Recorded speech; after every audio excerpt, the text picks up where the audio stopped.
Patients जानकार मैं कह रहा हूँ देखें भाई 70% they have given up on life they don't want a knee replacement because they don't want to go on the life कि वो पिछला इतना सफर कर चुके हैं और उनको आगे भी उम्मीद नहीं नजर आ रही है। पेशेंट का जो सोचने का तरीका है ना वो बिल्कुल चेंज हो जाता है। कभी आपको ऐसा लगा है that even other doctors around you are bad mouthing you because you have started something new? काफी दिनों तक क्रिटिसिज्म मिला। आपके हिसाब से कॉम्प्लिकेशन होने के चांसेस कितने होते हैं if this is not done properly? If not done properly तो इसमें 30-40% चांसेस है complication. Either you are a bad surgeon और a very good surgeon. There is nothing like a mediocre surgeon.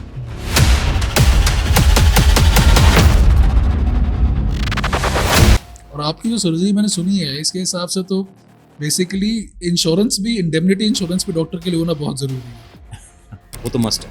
आप कोई भी सर्जरी कर रहे हो, conventional non conventional, insurance is must. And that's the gap right here. When people do not have the right cover, it all comes down to few things: spam calls and pushy agents selling you the wrong policies, biased advice, and agents selling you the plan which earns them the most, buying without any real research or real consultation, not knowing what policy actually contains, and getting rejected at the counter when you really need it. That's exactly what our sponsor is trying to fix today.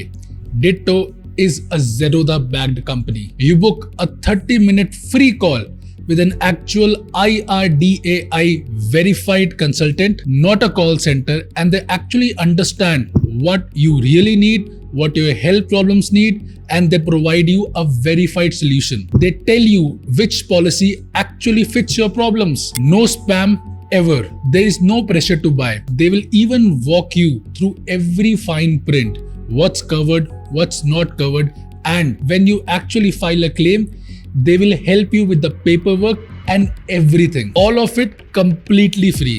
They have done it for over 8 lakh people. So, if insurance ever feels like a maze, book a free call with the Ditto consultant from the website link pinned in the comment section and add it to the description. Go and check Ditto today. Dr. Ashwani Maichand, a revolutionary, a doctor who, in spite of so many apprehension from his own community, still preaches strong that meniscal replacement surgery is better than the knee replacement. A surgery which is a minimal invasive surgery with just 3 weeks of post-op care. The patient can squat, the patient can run, the patient can jog, and no hassles of knee replacement. Yet the country moves in a different direction. Is he right or is he wrong?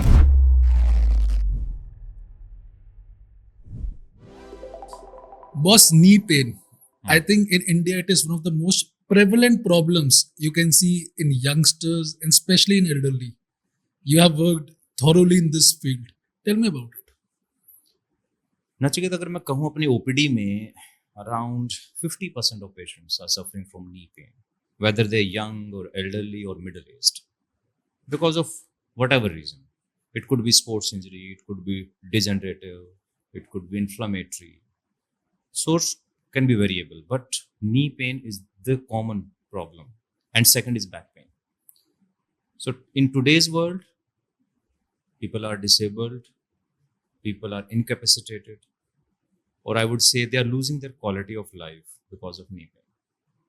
आपको लगता है कि जो आजकल prevalent treatments चल रहे हैं, because I know मेरी बड़ी मामी है and she had knee pain, तो सिंपल बहुत बड़े ऑर्थोपेडिक सर्जन के पास लेके गए थे हम, उन सबने कहा नी ट्रांसप्लांट होना है. It's a very clear distinctive treatment and there is no other solution to it. तो आप क्या कहते हैं कि नी रिप्लेसमेंट सबको करा लेनी चाहिए? I think let's go back a little. Means knee pain start क्यों होता है? बताइए. पहली बार हमें knee pain, I am not talking about sports injury, हम बात करते हैं simple age related knee pain. 40 के बाद आपने नोटिस किया होगा, बहुत सारे लोग कहते हैं कि मेरे घुटने में से कुछ टिक टिक की आवाज आ रही है. देन स्लोली सीढ़ी चढ़ते हुए पेन हो रहा है, गाड़ी से उतरते हुए पेन हो रहा है, पेन आता है चला जाता है, ऑन एंड ऑफ पेन चलता है. That is the beginning of degeneration. Degeneration होती क्यों है कि we start losing the elasticity of the tissues in the knee. तो उससे उनका ब्रेकडाउन स्टार्ट हो जाता है. And that is the first sign that your knee is giving way. यहां से हम स्टार्ट करते हैं. बट प्रॉब्लम क्या है कि जब तक पेशेंट बिल्कुल डिसेबल्ड नहीं हो जाता, उसको स्वेलिंग रेगुलर नहीं आ रही है, उसका डे टू डे एक्टिविटीज जब तक उसकी अफेक्टेड नहीं होती है, तब तक हम डॉक्टर की एडवाइस नहीं ले रहे। That is the biggest problem. और अगर हम उसको एनालाइज करें कि डिजनरेशन कैसे स्टार्ट होती है, तो उसका प्रॉब्लम है कि दोनों बोन्स, अगर हम नी की बात करें, let's talk about basics. Knee is found by femur and tibia, दो मेन बोन्स है हमारी जो पार्टिसिपेट करती हैं। इनके बीच में कुशन रहता है जिसको हम मेनिस्कस बोलते हैं, कुशन बोल सकते हो, शॉक अब्जॉर्बर बोल सकते हो। This is a very soft thing, ये आप देखने का ध्यान से, this is a very soft structure. It is mainly made of proteins and water content. जैसे जैसे हम 40 प्लस होते हैं, 45 पे आते हैं, तो water content start losing everywhere in body, और body get stiff. Then this meniscus is just looking for an excuse to get a small micro tear. बहुत छोटे टेयर होते हैं जो आपको जनरली पता नहीं चलते हैं। ऑन एंड ऑफ थोड़ा डिस्कम्फर्ट होगा, हल्की सी स्वेलिंग आई, आपने कुछ पेन किलर लिया, मसाज किया, थोड़ा फिजियोथेरेपी करा, and you forget about it. But with age ये जो एपिसोड्स हैं ये बार बार, and they become more frequent, and then you go to the surgeon, go to the doctor. पहली बार हम एक्सरे करते हैं, एब्सोल्युटली नॉर्मल। हम भी कहते हैं फिजियोथेरेपी करें, एक्सरसाइज करें, प्रिकॉशन लें, change your life style, reduce your weight. तो इसको हम कहते हैं stage of denial. Denial from both the sides. हम भी नहीं मानते कि आपको कुछ हो रहा है, पेशेंट भी नहीं मानता कि मैं तो यंग हूं अभी, मैं तो सब कुछ कर रहा हूं। तो this is the first stage जहां पर हमें अलर्ट होने की जरूरत है। We need to reduce weight, we need to strengthen our muscles. देखो, बॉडी वेट दो ही कॉलम से आता है। लेग्स में अगर वेट आ रहा है, इधर इट्स बोनी कॉलम और मस्कुलर कॉलम। जो पार्ट ज्यादा स्ट्रॉन्ग होगा वो ज्यादा वेट लेगा। अगर आपकी मसल्स वीक हैं तो your bones will bear the Brunt, उनके थ्रू ज्यादा वेट आएगा, आपका आर्थराइटिस जल्दी होगा, आपका डिजनरेशन जल्दी होगा। So the summary is, if you keep your muscles well toned and strong, आपको डिजनरेशन नहीं होगी। आप इस पेन के, इसको कह सकते हैं, डिले कर सकते हैं। Some people have pain at 40 and some people are healthy even at 80. The difference is your muscle strength and flexibility. तो हमें बेसिकली डॉक्टर्स से ज्यादा हेल्थ कोचेज की जरूरत है, फिटनेस गाइड्स की जरूरत है। तो नी रिप्लेसमेंट तो बहुत दूर की बात है। मैं कहता हूँ आपके नी में भी पेन नहीं होना चाहिए। ये जो कन्वर्सेशन हम कर रहे हैं, हम जो बातचीत कर रहे हैं, इसका पर्पज यही है कि हम लोगों को अवेयर करें कि नी पेन की शुरुआत ही मत होने दीजिए। Keep yourself fit. अब फिटनेस एक बहुत बड़ा टॉपिक है, हम उसमें इस बात में, इस कन्वर्सेशन में तो नहीं ले सकते, but I think we should understand कि जितना हम बोन्स के लिए काम करते हैं, कि विटामिन भी ले रहे हैं, कैल्शियम भी ले रहे हैं, are we working enough on the muscles and flexibility? तो आई थिंक नी पेन हमें यहीं से टैकल कर लेना चाहिए। आई थिंक जितने भी हमारे सीनियर्स होते हैं, सीनियर सिटीजन्स की बात कर रहा हूँ, I think including my mom and dad also, they are both touching I think 65 around. Gym तो वो जाते नहीं है। आई थिंक प्रोटीन डेफिशिएंसी भी प्रॉपर है, because Indian meal is complete carbohydrate, right? तो आप इनके लिए क्या सजेस्ट करते हैं? How to actually convince them कि यार, मैं अपनी मम्मी को बहुत कहता हूँ कि आप जिम जाओ please. My father does a lot of swimming, okay, I think he is physically fit also, but mom है, she doesn't do anything. And वही है, रोटी खा के कहती है कि दैट मेरा जो पोषण है वो पूरा हो गया। हमें ही पता नहीं हुआ है। पूरे दिन में आप 5 ग्राम भी प्रोटीन नहीं ले रहे, और कहने को आप बिल्कुल मदर डेयरी का टोंड दूध पीते हो, उसमें कुछ वैसे ही नहीं है। तो इस जनरेशन को आप क्या समझाने की कोशिश करेंगे कि शरीर पे कुछ काम किया जाए? जिम में क्या होता है ना, कि मैंने एक चीज और नोटिस की है, बिल्कुल बड़ा सही पॉइंट आपका। Some people are not getting benefit, they are getting injured because of the gym. वो जो हमारा हेल्थ ट्रेनर होता है ना, वो कई बार आपको बहुत क्विक रिजल्ट्स देने की कोशिश करता है, सिर्फ 3 महीने में फिट कर देंगे। नहीं, it's a life long process. Body को पॉजिटिव स्ट्रेस देना है, नेगेटिव स्ट्रेस नहीं देना है। मसल्स को, बोन्स को, according to the age, according to your bone mineral density. मतलब एक वो साइंटिफिक स्टडी होना चाहिए before you start the gym, लेकिन ऐसा होता नहीं है। आप गए, उन्होंने एक चार्ट बनाया, 3 महीने का एक बना दिया, आपने पैसे डिपॉजिट करा दिया 3 महीने के, आप जाओगे। लेकिन प्रॉब्लम क्या है कि हम साइंटिफिकली स्टडी नहीं कर रहे कि इस बॉडी को at this age with this type of muscles and bones हमें कौन सी एक्सरसाइज स्टार्ट करनी है। अगर आप पहले कभी जिम नहीं गए, आपने एक्सरसाइज कोई शेड्यूल ऐसा नहीं लिया है, तो there must be a warm up period, stage 1 stage 2 करके हमें चलना चाहिए। बट यस, सबसे बड़ा मेडिसिन अगर बोन या मसल को स्ट्रॉन्ग करने का है, वो है, सबसे बड़ा जो फैक्टर है दैट इज वेट बेरिंग। कम से कम जब तक पेन नहीं है तब तक तो हम उस पर नॉर्मल वॉकिंग और लाइट जॉगिंग का स्ट्रेस डाल ही सकते हैं। अगर पेन हो भी चुका है तो there are ways to stress the joint, to load the muscles. तो हमें एक प्रॉपर प्रोटोकॉल, मैंने बताया ना कि वो जो जिम में ट्रेनर है he is for everyone, but I think age related या ऐसे कुछ स्पेसिफिक हेल्थ कोचेस होने चाहिए जो आपको एक प्रॉपर शेड्यूल बना के दें। मीन्स हम आपकी बॉडी को हार्म ना करें। होता क्या है कि जैसे आपने पेरेंट्स का एग्जांपल दिया, अगर वो जिम गए उनको कोई पेन शुरू हो गया तो दे आर डिस्करेज्ड, वो दोबारा कभी नहीं जाएंगे, आप कितना भी कन्विंस कर दो। तो हमें इतने प्यार से बच्चे की तरह उन मसल्स और बोन्स को फिर से डेवलप करना है, एक शेड्यूल प्रॉपर बनाना चाहिए, scientific study along with the physiotherapist, with an orthopedic surgeon and the gym trainer. They should collectively make a program for individual patients. तो ये पर्सनलाइज्ड ट्रेनिंग होना चाहिए जो कि मिसिंग है। तो आई थिंक हमें पहले उस पर काम करें, फिर अपने इन सब पेशेंट्स को हम धीरे धीरे उसमें इंक्लूड करें, तो I think we can develop a great program. India में क्या सही में 20% पॉपुलेशन को आर्थराइटिस है? Yes, that is true, that is true. जो फैक्टर्स आपने बताए, वेजिटेरियन डाइट है हमारा, और 50 के बाद हम समझ ही लेते हैं कि हम तो बूढ़े हो गए, अब तो खेलना भागना थोड़ा शर्म की बात है, बच्चे खेलते हैं, 50 का आदमी थोड़ा खेलता है, लेकिन ऐसा नहीं है। वेस्ट में देखो, they are playing tennis, golf. Very true. Luckily धीरे धीरे हमारे यहाँ भी आ रहा है, डाइट का पैटर्न भी चेंज हो रहा है, दैट्स ग्रेट, बट अभी बहुत कुछ करना बाकी है। उसके लिए हमारा बार बार मिलना बहुत जरूरी है। बट बॉस, सीनियर सिटीजन्स को स्टिल समझ में आता है, बट आजकल आर्थराइटिस यंगर पॉपुलेशन बहुत ज्यादा बढ़ रहा है, इसका रीजन क्या है? हमारा लाइफस्टाइल काफी डिस्टॉर्टेड है। जो कहते हैं ना बच्चे कि ये वाला कोर्स करो तो करियर और पैसा कमाना 25 पे शुरू हो जाता है। 25 पे आप पैसा तो कमाना शुरू कर देते हो, but at the same time you start miss using your body. 12-12 घंटे, 14-14 घंटे आप कंप्यूटर पे बैठे हो, लैपटॉप पे बैठे हो, एक्सरसाइज नाम की कोई चीज नहीं है, कोई हेल्दी डाइट नहीं है, डाइट का कोई टाइमिंग नहीं है, तो we are misusing our body. तो उससे सबसे पहला चीज जो आपका आता है, ओबेसिटी की तो हम बात ही नहीं कर रहे हैं, आपकी मसल्स और बोन के ऊपर हेल्दी स्ट्रेस नहीं आ रहा है, तो इसलिए आपके जो कार्टिलेज है, खासतौर पर जिस मेनिस्कस की हम बात कर रहे थे, जितना भी बॉडी के कार्टिलेजेस हैं, जो कुशन्स हैं, दे स्टार्ट गेटिंग वीक, तो आपको जल्दी पेन आएगा। आपको आदत ही नहीं है, आप 10 कदम भी गाड़ी में चल रहे हो तो बॉडी के ऊपर पॉजिटिव स्ट्रेस तो आ ही नहीं रहा है। हेल्दी डाइट नहीं है, कोई कंट्रोल नहीं है किस तरह का फूड खा रहे हैं, किस तरह का न्यूट्रिशन आपको लेना है। तो इन सब चीज, सब फैक्टर्स को देखते हुए हमें अर्ली आर्थराइटिस हो रहा है। मैंने लेडीज को देखा हुआ है 35-40 उनको पेन हो रहा है। और जो बात आपने कही, अब तक सर्जन्स के पास एक ही सोल्यूशन है, नी रिप्लेसमेंट। लेकिन बोला क्या जाता है पेशेंट को, जब तक काम चलता है चलाइए। ये अधूरा स्टेटमेंट होता है। पूरा स्टेटमेंट क्या है, जब तक काम चल रहा है चलाइए, जब घुटना पूरी तरह खराब हो जाएगा तो हम नी रिप्लेसमेंट करेंगे। This is the complete statement. और इसी फिलॉसफी को जो हमारा ग्रुप है, मिनोमैक्स ऑर्थोपेडिक्स ग्रुप, ये उसको रिवर्स कर रहा है, इसको हम पूरा चेंज कर रहे हैं सिनेरियो। क्या कर रहे हो आप? पहला पार्ट लेते हैं सेंटेंस का, जब तक काम चलता है चलाइए।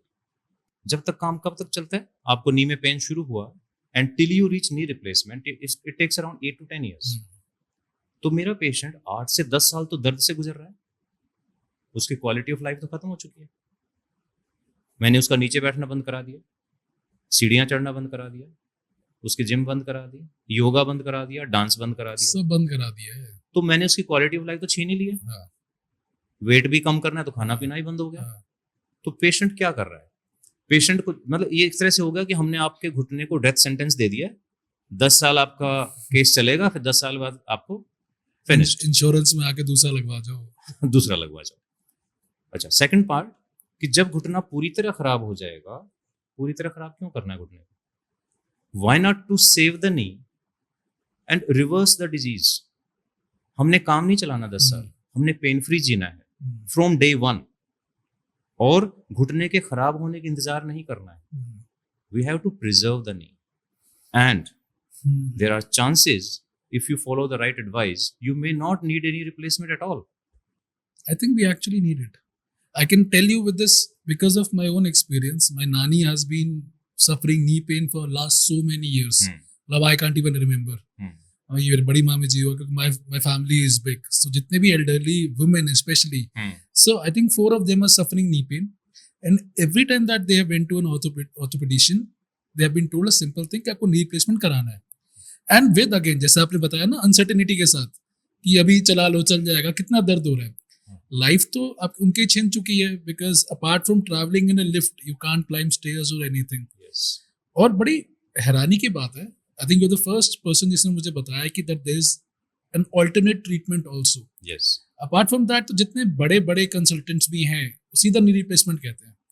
मैं आपसे डिटेल में बात जरूर करूंगा और मैं थोड़े से आपसे मतलब कमर्शियल भी बात करूंगा, बिकॉज मेडिकल वर्ल्ड कैसे चलता है आप भी जानते हैं, मैं भी जानता हूँ. जी जी. और मैं जानना भी चाहूंगा कि अगर दूसरा ट्रीटमेंट पॉसिबल है तो ऑर्थोपीडिशियंस क्यों नहीं दे रहे. देखिए, पहली बात तो हमने बात की थी स्टेज ऑफ डिनायल. उसके बाद स्टेज ऑफ डेस्परेशन आती है. डेस्परेशन में क्या होता है कि पेशेंट की डेली एक्टिविटीज धीरे धीरे हैम्पर हो जाती है. वो हमारे पास आता है और हम उसको बताते हैं कि आपका जो नी जॉइंट है, जैसे हमने बात की थी, हमेशा आपने देखा होगा मीडियल कंपार्टमेंट का ही स्पेस सबसे पहले रिड्यूस होता है. This is lateral, outer lateral compartment, this is medial compartment, this is right knee. तो यहाँ का मेनिस्कस सबसे पहले डैमेज होता है और यहीं से पेन शुरू होता है. तो अब आपने देखा होगा कि जब भी हम आपका पर्सनल एक्सपीरियंस है, जब भी हम जाते हैं नी पेन के साथ, क्या इन्वेस्टिगेशन होती है? एक्सरे किया जाता है. No one is talking about meniscus which is the root cause of arthritis. अगर हम पहले दिन ही एमआरआई कर लें and we can diagnose that your meniscus is getting degenerated and we find a way to reverse the thing, so it will never progress to the full blown arthritis and you will never need any replacement. तो हमें सबसे पहला step क्या लेना है? We have to make a proper diagnosis. तो पहले MRI करेंगे, मेनिस्कस का कंडीशन समझेंगे that there is a meniscal tear, degenerative meniscal tear, and now we have implants which can just replace the function of the meniscus. तो बहुत ही simple है ये. Knee replacement is this. This is knee replacement.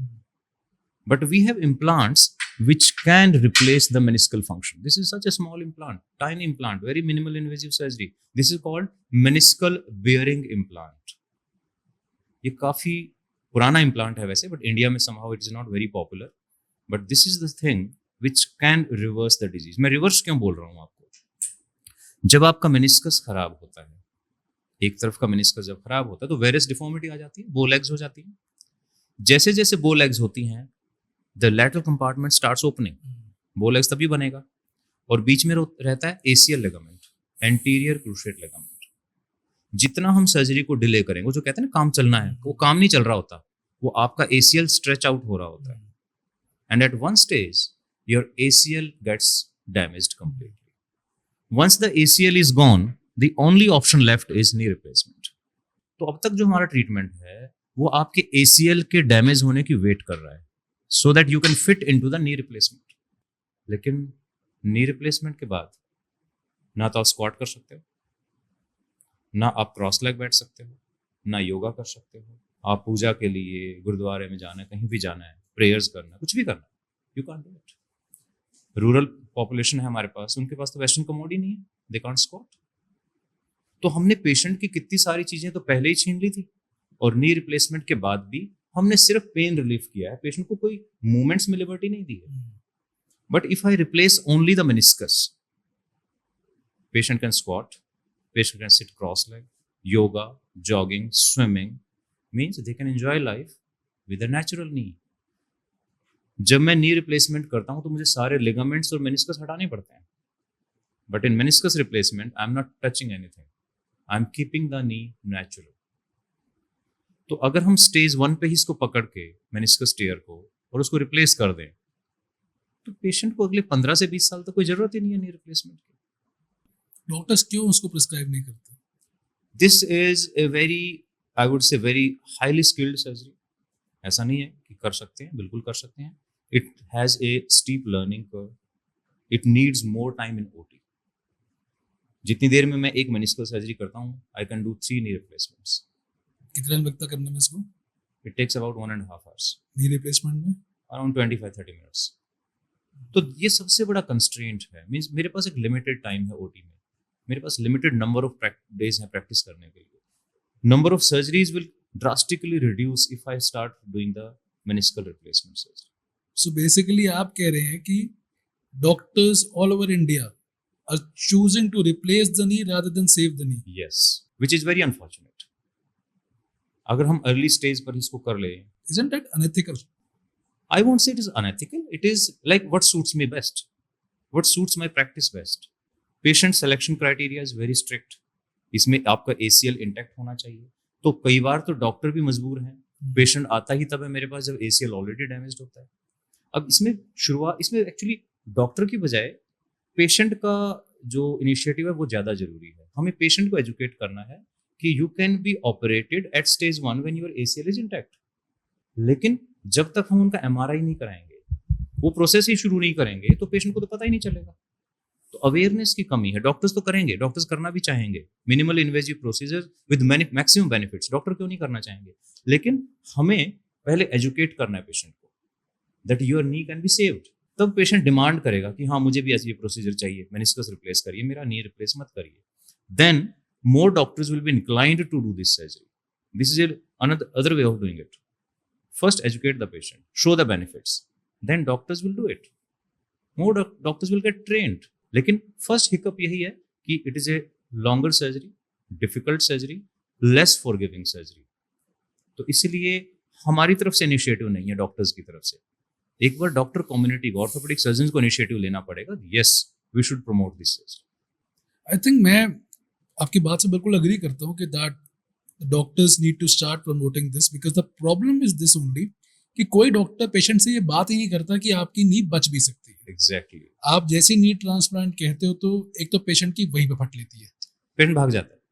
Patient भाग जाते हैं. मेरे जितने भी गए, जो मैं आपको घर के बड़े बता रहा हूँ, वो सीधे वापस आ गए. ठीक है. एंड आपने कहा कि ऐसे MRI करा के हम ये पता कर सकते हैं कि उसकी कितनी नी बच सकती है. MRI भी क्यों नहीं करा रहे? मैंने बताया ना, पूरा जो प्लान ऑफ ट्रीटमेंट है that is inclined toward knee replacement, तो उसमें MRI का कहीं रोल ही नहीं है. That's a very polarized treatment opinion, right? Yes. Unfortunately, yes. But patient who are suffering at 45 and 50 and they are waiting till 60 for a knee replacement, that is very unfortunate group of people. Very unhappy people. तो वो क्या करते हैं? वो मालिश वाले के पास जाएंगे, वो उसमें कुछ इंजेक्शंस लगवाएंगे, पहलवान के पास जाएंगे, स्टीरॉइड का इंजेक्शन लगवा के. तो by the time they reach us, they are not worth getting their meniscus replaced.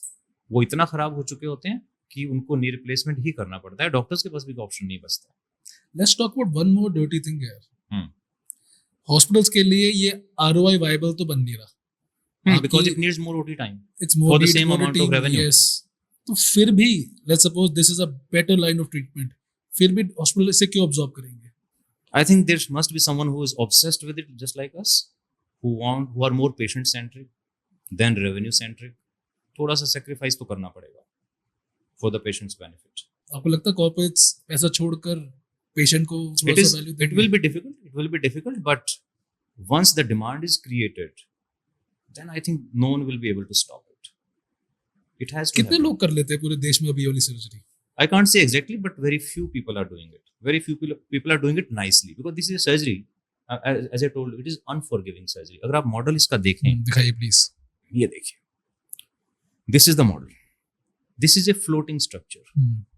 There is nothing to stop it from coming out. तो मेरा जो MCL medial collateral ligament है और जो ACL ligament है, I have to balance them perfectly so that this piece doesn't come out. Patient can squat. Patient तो सारी activities करेगा, डांस भी करेगा, वो तो योगा भी करेगा. It should not come out. तो इसमें खास बात यह है कि either you are a bad surgeon or a very good surgeon. There is nothing like a mediocre surgeon. तो इसीलिए इसका जो है ना learning curve का problem है. तो this people has to be trained properly. Means we are doing that. We have fellowship. We are training orthopedic surgeons for this. So maybe in coming times, with help from people like you, we can popularize it. And I think millions of people are going to get benefited from this surgery. Is it ever taught during JRship, during your post-graduation in orthopedics currently? It is like a footnote that this can also be done. This can also be done. This can also be done. I think पहला change वहाँ जरूरी है. वहाँ से होना चाहिए. Education. Educate the doctor, educate the patient, and then give the good results. उस पर वापस आता हूँ. कितने लोग बॉस इस सर्जरी को कर पा रहे हैं इस टाइम पे पूरे इंडिया में? Exactly मेरा नंबर देना ठीक नहीं रहेगा. Approx. There are not many people. I think maybe 10-20 people who are doing it properly. And frequently. अगर मैं महीने में 2 ही सर्जरी कर रहा हूँ तो I don't think I am a meniscal replacement surgeon. If I'm doing like 20-30 every month, then I would consider that he is a regular surgeon. Unforgiving surgery है. You must be very good at it. Otherwise, there will be complications and it will give a bad name to the procedure. Normally क्या complication रहते हैं? The dislocation of the meniscal implant. This will come out. This will spin out. So you have to be very careful. Means इतना skilled surgery है. Robots cannot do it. So आपको ही लगता है कि let's suppose ये surgery अगर ज्यादा फैलती है तो you will get more complications Yes. because people are going to do it wrong. Yes. During the learning curve means complications. So there must be people who can handle the complications also. यानी पूरा department ही बदलना पड़ेगा. Yes. This is a new philosophy actually. This is a all new philosophy. काफी भारी process बता रहे हो आप. भारी है तभी तक तो अब तक पॉपुलर नहीं हुआ. अगर ये इजी होता तो अब तक तो ये पॉपुलर हो चुका है. बॉस ये है myth and fact. I'll put out a statement and you have to say it's a myth or a fact. ठीक है. Cracking your knuckles gives you arthritis. Not absolutely true, but yes, if you do it repeatedly, it can cause pain and inflammation. Oh. Once you had a knee replacement, you can never sit cross-legged or on the floor again. Of course, you are never allowed to sit on the floor, but if you do, there are high chances that your implant will fail earlier. If there's a slip disc, surgery is the only permanent fix. Only 10% cases need surgery. Knee pain means you will eventually need replacement. Not at all. You can save your knee by early intervention. देखिए हमारी audience है medicos. Medico को क्या चाहिए? Medico को चाहिए कि यार उनके लिए तो ये प्रोफेशन है. ठीक है, ह्यूमैनिटेरियन वैल्यू भी हम समझ जाते हैं, बट जब तक किसी को आरओआई समझ में नहीं आएगा उस तरफ बढ़ना बड़ा मुश्किल है. अगर आज एक सर्जरी 1.5 घंटे में हो रही है जो नी रिप्लेसमेंट 25 मिनट में होती है, आपकी बात भी ठीक है, बट नी रिप्लेसमेंट कॉम्प्लिकेशन भी कम है जी, लाइबिलिटी कम है, पैसा ज्यादा है, उसके बावजूद मुझे भी समझ नहीं आ रहा कि कोई इसको क्यों करेगा. देखिए knee replacement life 15 to 20 years, agreed. Patient मेरे पास 15 साल के बाद 20 साल के बाद जब इसकी कॉम्प्लिकेशन लेके आएगा, I don't have many options. My patient will be practically better done. But इसका भी life 15 to 20 years. When this patient comes back to me, I can happily convert it into knee replacement. My patient is happy for 40 years. 20 years with this and 20 years with knee replacement. तो वो जो comfort आपको मिलेगा of a happy patient throughout his life, वो जो families आपको जो blessings देंगे, वो जो goodwill आपकी generate होगी, उसका कोई comparison नहीं. You cannot measure it commercially. Look at the accountability we are having to the patient. अगर मैंने आज किसी का knee replacement किया, there are chances कि 20 year के बाद जब वो complication लेके आएगा, I may not be sitting on that chair. But accountability हमारी बनती है. Even in my absence, patient will remember कि डॉक्टर साहब ने बड़ा अच्छा ऑपरेशन किया था, मैं आज तक भी ठीक था और अब मेरा knee replacement होगा, मैं 20 साल के लिए फिर ठीक रहूंगा. तो ये तो एक कॉन्शियंस कहो इसको, या आप एक अकाउंटेबिलिटी कहो towards the patient, towards the population जिसको आप सर्विस कर रहे हो, जिस कम्युनिटी की वजह से हम डॉक्टर बने हैं, जिनके कंट्रीब्यूशन की वजह से हम डॉक्टर बने हैं. इट्स लाइक ए पे बैक टू दैम. तो I think for some time we should forget about commercials. Let's talk about the comfort, the long term pain relief we are giving to the patient.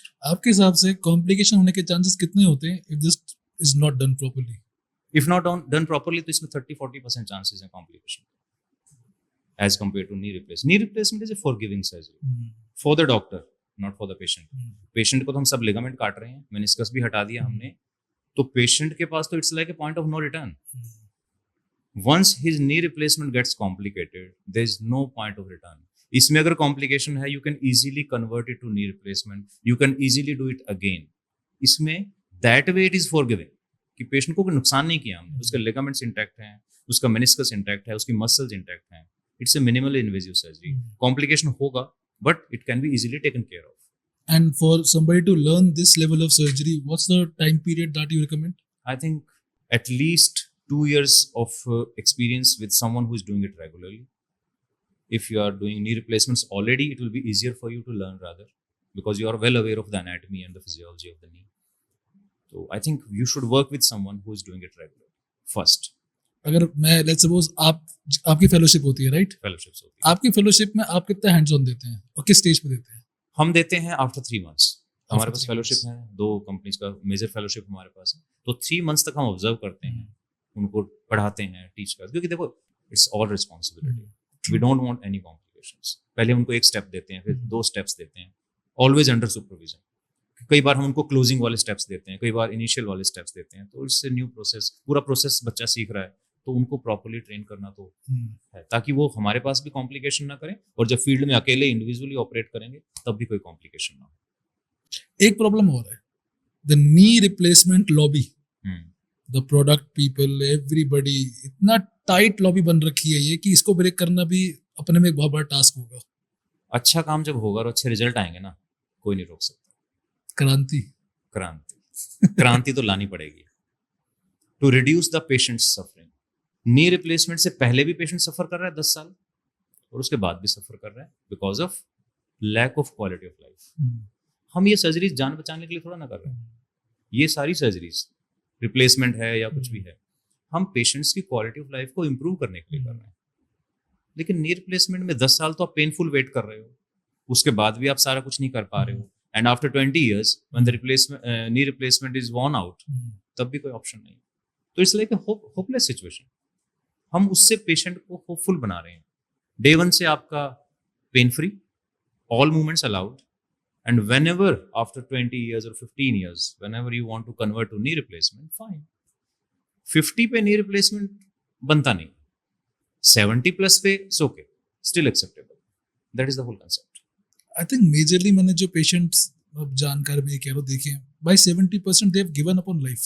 Bye 70 yes, they don't want a knee replacement because they don't want to go on the knife. यही बात मैं कह रहा हूँ कि वो पिछला इतना सफर कर चुके हैं और उनको आगे भी उम्मीद नहीं नजर आ रही है। उनको पता है कि नी रिप्लेसमेंट ही तो होना है, कभी अभी करा लो, 5 साल बाद करा लो, कितना जीना है, दैट टाइप। आप देख रहे हैं पेशेंट का जो सोचने का तरीका है ना, वो बिल्कुल चेंज हो जाता है। लेकिन अगर 50 पे पेशेंट आया, मैंने उसका मेनिस्कल रिपेयर किया, मेनिस्कल रिप्लेसमेंट किया, हम इसको पॉपुलरली कहते हैं MRP, meniscus replacement procedure, technical name is meniscal bearing implant. मैंने एमआरपी किया, पेशेंट पेन फ्री, एंजॉय कर रहा है लाइफ को, तो उसको लगता है यार इतना अच्छा सोल्यूशन है, और 70 तक तो मेरा चल ही रहा है ना, 70 के बाद देखते हैं, तो वो 70 भी पॉजिटिव मिलेगा आपको। And I am telling you, positive patient में कॉम्प्लिकेशन भी कम होती है, रिजल्ट्स भी अच्छे होते हैं। आई थिंक दैट वो तो मेडिकल साइंस एक्नॉलेज कर चुकी है ना, पॉजिटिविटी रिलीजेस पॉजिटिव केमिकल्स। तो हमें पेशेंट को कभी भी उस लेवल पे जाने ही नहीं देना कि वो निराश हो जाए जिंदगी से, कि कुछ नहीं रखा है, सब खराब हो गया है। वहां तक जाने मत दो पेशेंट को पॉजिटिव रखो, हैप्पी रखो, पेन फ्री रखो। आपको लगता है कि आने वाले 2 से 3 साल के अंदर, might be due to new technology or anything, the surgery period of this particular MRP will come down to like an hour or so? Yes, it will come down. It will definitely come down with more training, with people getting trained, having a better training and better exposure, more exposure. This will definitely come down. That is bound to happen for any new surgery. आप laparoscopy को ले लो या किसी भी surgery को, शुरू में जब आया था तो 3-3 घंटे लगते थे। People used to criticize laparoscopy क्या है, छोटे से छेद से पेट के अंदर जा रहे हो। But now laparoscopy is the norm. आजकल ओपन सर्जरी कितने लोग कर रहे हैं, गॉल ब्लैडर को देख लो। So any new technique will have resistance. There will be problems. But once people start realizing the benefits, तो वो सब बंद हो जाता है। Let's talk about the जो डेलिकेटनेस है इस सर्जरी के नी रिप्लेसमेंट की। अब मुझे थोड़ा सा बताइए, like I am non medico, उसमें 25 मिनट क्यों लगते हैं, उस पर 1.5 घंटा क्यों लगता है? इसमें मेरे को आपके नेचुरल नी के साथ बैलेंसिंग करना है। ठीक है, मैंने आपके लिगामेंट्स, आपकी मसल्स, सब कुछ इंटैक्ट रखा हुआ है, मैं कुछ भी काट नहीं रहा हूँ।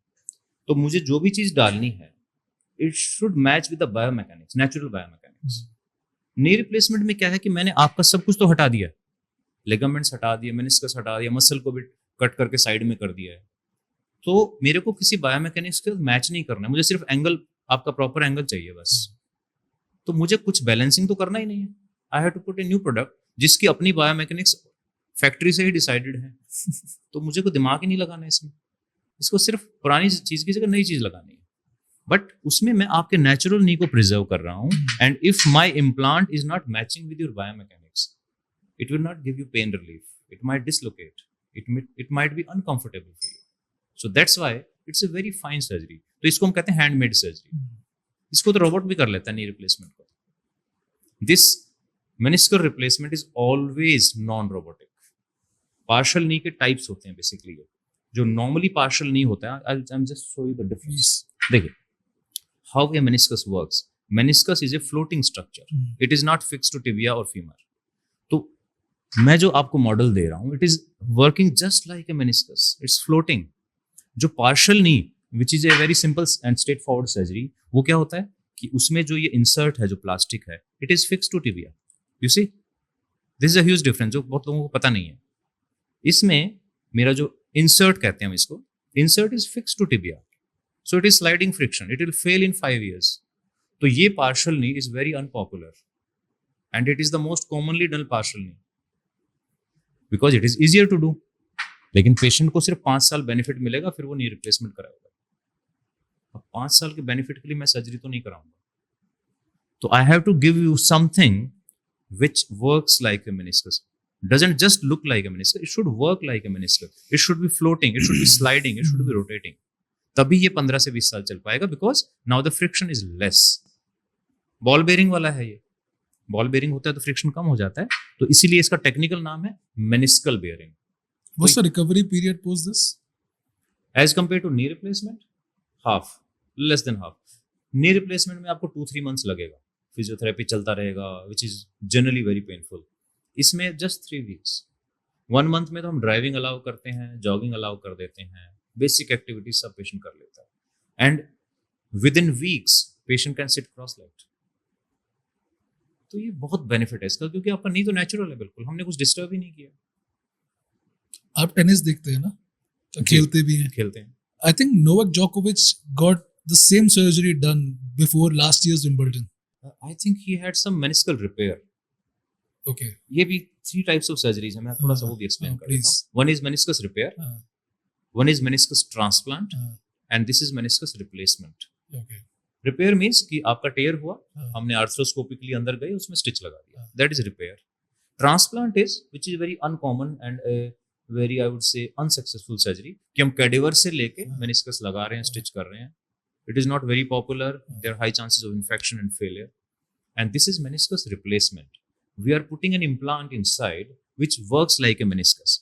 तो ये चीज हम बीच में डाल रहे हैं. हाँ, वो got it. And to protect the bone, we have to put a layer of metal above and below. We have to resurface the tibia and femur also, so that it keeps on moving and doesn't damage the bone. Why I'm actually putting that idea out was, I'm sure that it was the same surgery that you are telling me right now. Okay. He got it from London or something, and he was playing Wimbledon 3 months later. And I was surprised as hell कि भाई ये आदमी knee replacement नी surgery करा के 3 महीने में Wimbledon खेल रहा है, and he reached finals. Maybe means I didn't know the details जोकोविच का क्या हुआ. आप एक बार पढ़ना जरूर उसके बारे में. Definitely. Because वो मुझे तो बहुत astonishing लगा था, and I think आपके आज बात सुन के मुझे लग रहा है कि उसने वही चीज कराई होगी. Maybe. Do you think that even like US, UK, they are keeping this as priority over knee replacement? वहाँ पे actually काफी commonly होता है ये. Because there people are more active. अगर हम एज ऑन एज कंपैरिजन करेंगे तो people are more active there. उनका तो गोल्फ, टेनिस, ट्रैकिंग सब चलता ही रहता है. Means they are more into this physical things. तो वहाँ तो ये काफी कॉमन है. It's very popular. तो अगर मैं इसके एक बेस प्रॉब्लम समझूं, तो बेस प्रॉब्लम बस आपको यही लगता कि that because those people have health insurance, the doctors are free to provide a treatment which is not affecting the ROI anywhere. It is an insurance problem. Am I getting that right? Because यहाँ पे so many variables are in place that if a doctor even wants to, put this into action, he has to take, ये होगा तो देखिए corporate अस्पताल में, government में तो होगा नहीं. तो कॉर्पोरेट अस्पताल के मैनेजमेंट साहब आएंगे, आजकल MBA चला रहे हैं, आगे देखा है आपने. ऑलराइट. और मैं अगेन कह रहा हूँ sir, ROI 1/3 liability into 3x, तो वो बनेगा नहीं. हाँ, डिफिकल्ट तो होगा इसको इंट्रोड्यूस करना और फिर सक्सेसफुली करना. You have pressure from 2 sides, from the patient side, because if you are beginning it, you might have complications. Similarly, from the management side, that in that much of time, how much revenue you are generating, yes, I understand. It will be difficult for any person who is working in a corporate hospital, yes. But if you are bent upon giving better care to your patients, ये थोड़े से कष्ट तो आपको सहन करने पड़ेंगे. But once you start giving the results and it becomes popular, there is no stopping. एक honest question पूछूं आपसे. I want an honest answer from you. ठीक है, थोड़ा हो सकता है कम्युनिटी के अगेंस्ट जाए.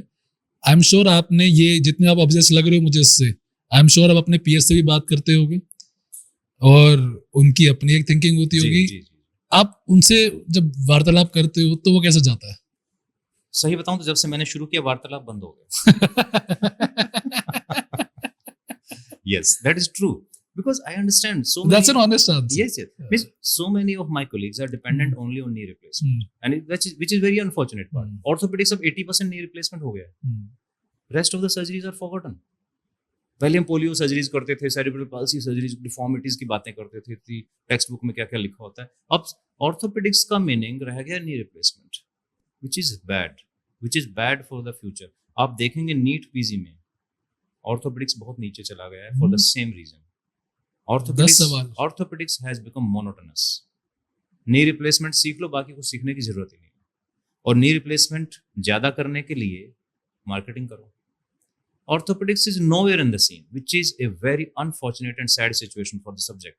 जब हमने नीट पीजी किया था, orthopedics was the top one. Cream को मिलता था सिर्फ. आजकल वो पीजी करते हैं बच्चे तो orthopedics को पूछते ही नहीं. तो ये हमारी गलती है. मेरे सीनियर भी नी रिप्लेसमेंट कर रहे थे, मैं भी नी रिप्लेसमेंट कर रहा हूँ, मेरे फेलोज, मेरे स्टूडेंट्स भी नी रिप्लेसमेंट कर रहे हैं. Then where is the evolution? अब हम इतने डम्ब नहीं हो सकते ना कि 30 साल से एक सर्जरी चल रही है, उसमें कुछ तो कमियां होंगी ना. या तो हमने सोचने की कोशिश नहीं की, या मेरा काम बढ़िया चल रहा है तो क्या सोचने की जरूरत है. सिस्टम चल रहा है ना. सिस्टम चल रहा है. No one wants to break out of the system. Against जाना ही नहीं चाहता है कोई. तो we need to evolve. Human being का तो नेचर है ना इवॉल्व करना. आपका वो मोमेंट क्या था जब आपको लगा कि नहीं, you chose MIS over knee transplant? क्योंकि आपके लिए भी मुश्किल रहा होगा. मेरे लिए मुश्किल था meniscus replacement. But if someone is coming to me at 38 कि पेन है सर, चला नहीं जा रहा, कुछ तो करिए, और वो 3 जगह गया है, तीनों जगह नी रिप्लेसमेंट बताया, आई कैन अंडरस्टैंड कि अगर 38 पे मैं इसका नी रिप्लेसमेंट करूंगा, जो कि हो रहा है, 60 साल के बाद इस पेशेंट का क्या होने वाला है. अगर प्रैक्टिकल टर्म में देखूं तो मैं 60, जब वो 60 का होगा पेशेंट, तो मैं तो रिटायर हो चुका हूँ. बट मैंने वही बात की ना, अकाउंटेबिलिटी की बात है. एक ऑनेस्ट अकाउंटेबिलिटी मेरी है, यार 60 पे तो ये पेशेंट हैंडीकैप्ड हो जाएगा, ये हिंज वाला इम्प्लांट लेके घूम रहा होगा जो कि 4 साल चलेगा. तो मैं इस पेशेंट के लिए क्या कर सकता हूँ?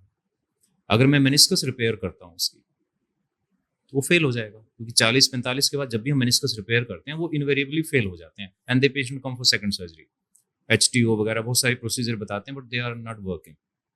then I started thinking, यार इनके लिए क्या सोल्यूशन है? Why not to give them something which relieves the pain immediately and it gives them another option at 60. So then we started thinking about it. And how did you come up with this idea? Means this was, some people were doing it. Then I visited them, I got trained with them. Then I saw their results, how happy their patients were. तो पूरा हमने वो research निकाला. फिर it is time consuming, I am telling you. जब आप practice से, private practice से जब 4 दिन के लिए आप कहीं सीखने जाते हो, 1 वीक के लिए जाते हो, आप बड़ा सफर करते हो, आपके पेशेंट भी सफर करते हैं, पैसे का भी नुकसान होता है, यू अंडरस्टैंड. बट वो सेक्रीफाइस आपको करना पड़ेगा if you are doing something new. उसके बाद जैसे मैंने बताया ना, वार्तालाप भी बंद हो गया है. Did the community call you crazy? Yes, community आपको बहुत कुछ कहती है, बहुत गलत भी कहती है, तो उसमें बहुत सारी चीजें आपको सेक्रीफाइस करना पड़ेगा. लेकिन once you create that path, अब सब बच्चे सीखना चाहते हैं इसको. एक कंट्रोवर्सी और हुई थी कि हमने इसको सिंप्लीफाई कर दिया, with this is not knee replacement, this is meniscus replacement. Technically तो करेक्ट है और पेशेंट के लिए समझना भी आसान है. कहते हैं हाँ यार, मेनिस्कस एक पार्ट होता है, उसको रिप्लेस कर दिया. तो कम्युनिटी में ये ऑब्जेक्शन आया कि आप इसको नाम क्यों चेंज कर रहे हो, इसका जो टेक्निकल नेम है that is meniscal bearing implant, तो आप वही क्यों नहीं बोल रहे हो. अब पेशेंट को क्या समझ आएगा what is meniscus bearing implant? They don't understand. तो let's simplify the science so that a common man can understand and utilize it. अब मैं एक एग्जांपल देता हूँ. Do you understand something with perceptive capacitive interface? इसका मतलब समझ आया आपको? थोड़ा सा ही आया, बट आप बताओ please. You are using it every day. Might be.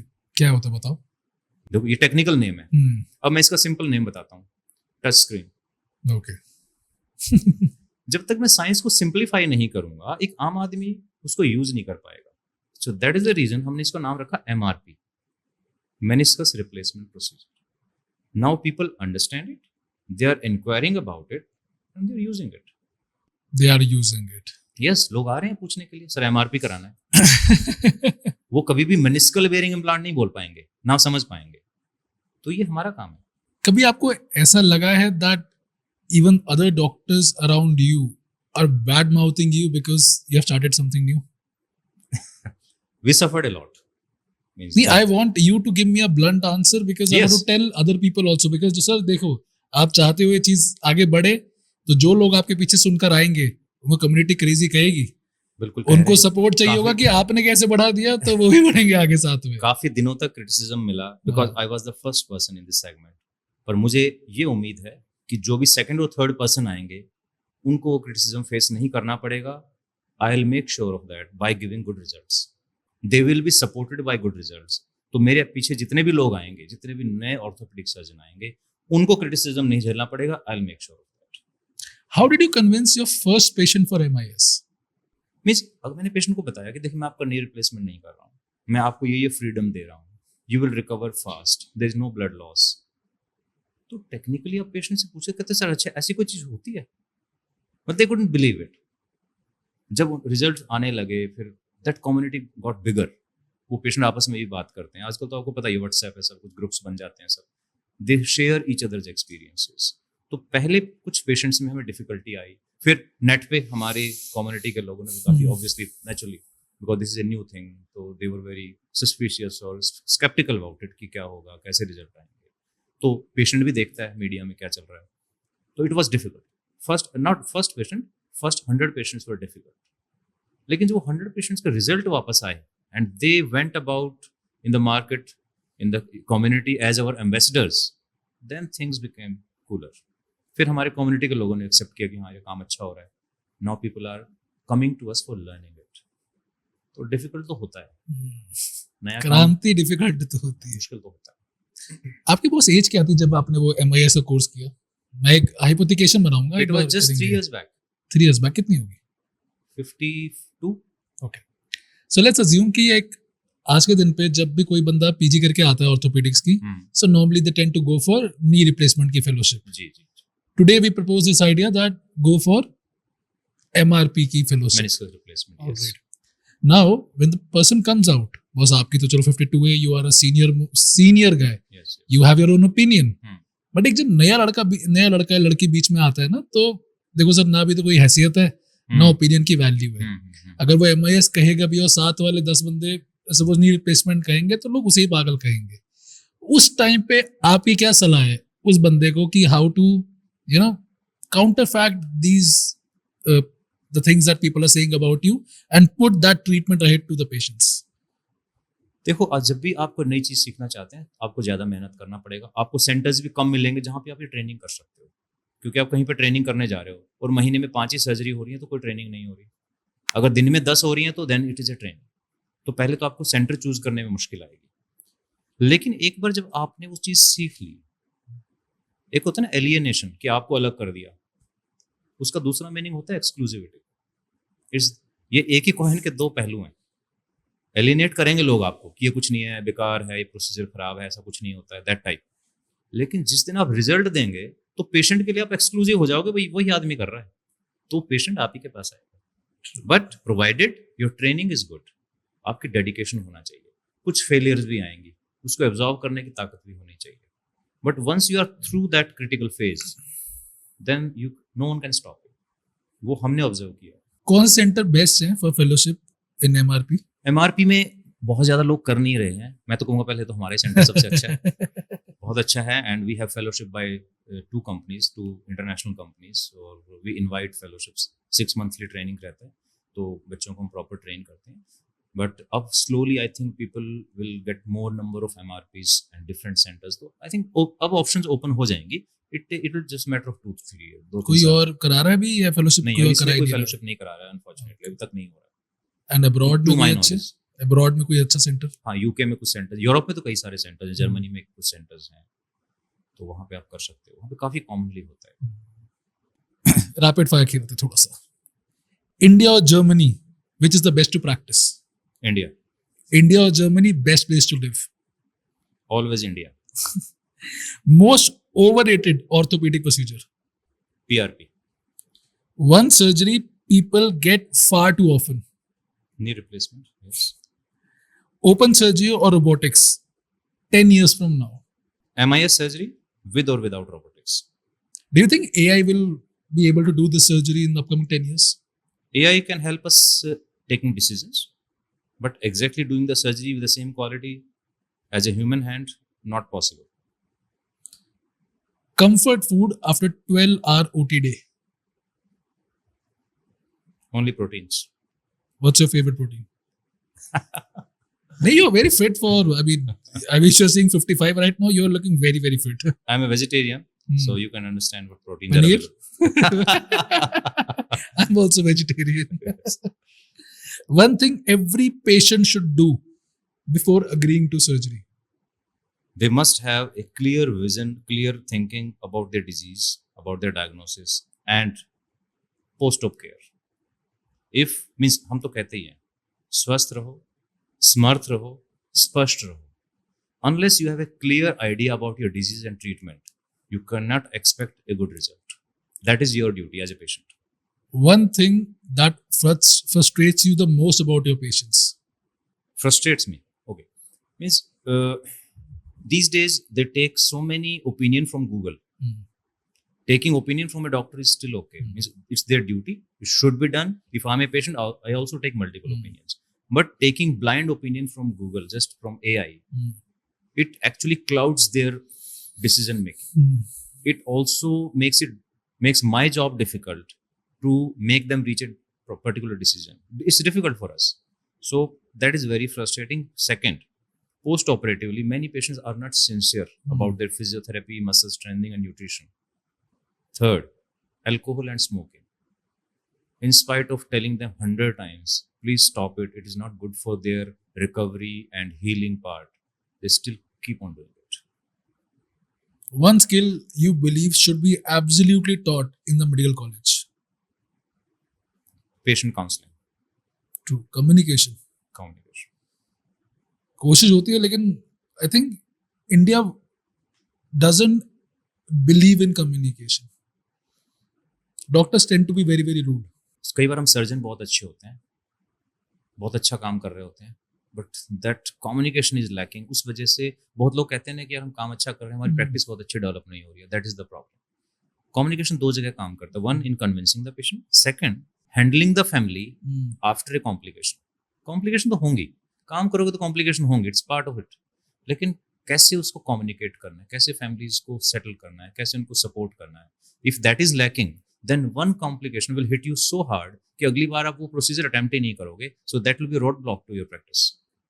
और आपकी जो सर्जरी मैंने सुनी है इसके हिसाब से तो basically I mean just going off the topic now, insurance भी, इंडेमनिटी इंश्योरेंस भी डॉक्टर के लिए होना बहुत जरूरी है. वो तो मस्ट है. आप कोई भी सर्जरी करो, conventional, non conventional, insurance is must. आप जैसे इतनी रिस्की सर्जरी करते हो, I am counting it 30% to 40% is a high risk surgery. Alright, like हमारे स्टिल मेडिकल वर्ल्ड में अभी तक people are just working on corporate insurance. अगर उन्होंने खरीद के दे दिया आपको तो दे दिया, वरना ये 2000 रुपये आप नहीं खर्चते. आपके हिसाब से कितना इंपॉर्टेंट है indemnity insurance?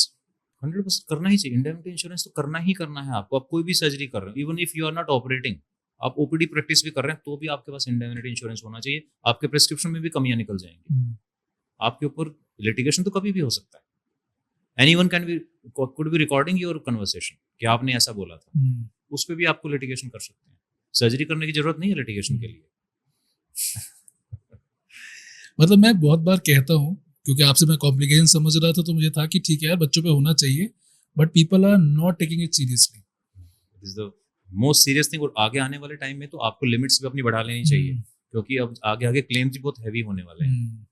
Very true. Boss, आपकी कोई एडवाइस हमारे यंग डॉक्टर्स को? Think out of the box.